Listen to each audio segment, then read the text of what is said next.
ஸ்ரீராமனின் புகழ் பாடும் ராமாயண காவியத்தை முழுவதும் படித்தா மிகப்பெரிய புண்ணியம் கிடைக்கும் தான். ஆனால் இன்றைக்கி இருக்க அவசர காலகட்டத்தில் அதை பொறுமையாக உட்காந்து படிக்க யாருக்குமே டைம் இல்லை.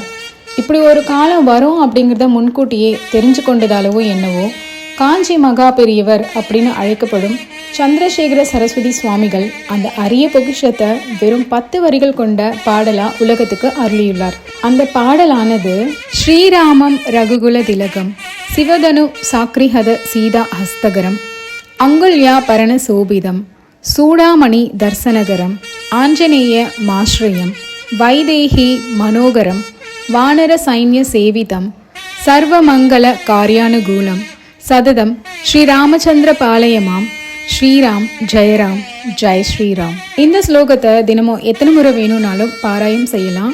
ஒவ்வொரு முறை இந்த ஸ்லோகத்தை நம்ம சொல்லும் போதும் ஒரு ராமாயணத்தை முழுசாக வாசித்து முடிச்சதுக்கான பெரிய புண்ணியம் நமக்கு கிடைக்கும் அப்படின்னு சந்திரசேகர சரஸ்வதி சுவாமிகள் கூறியிருக்கிறார்.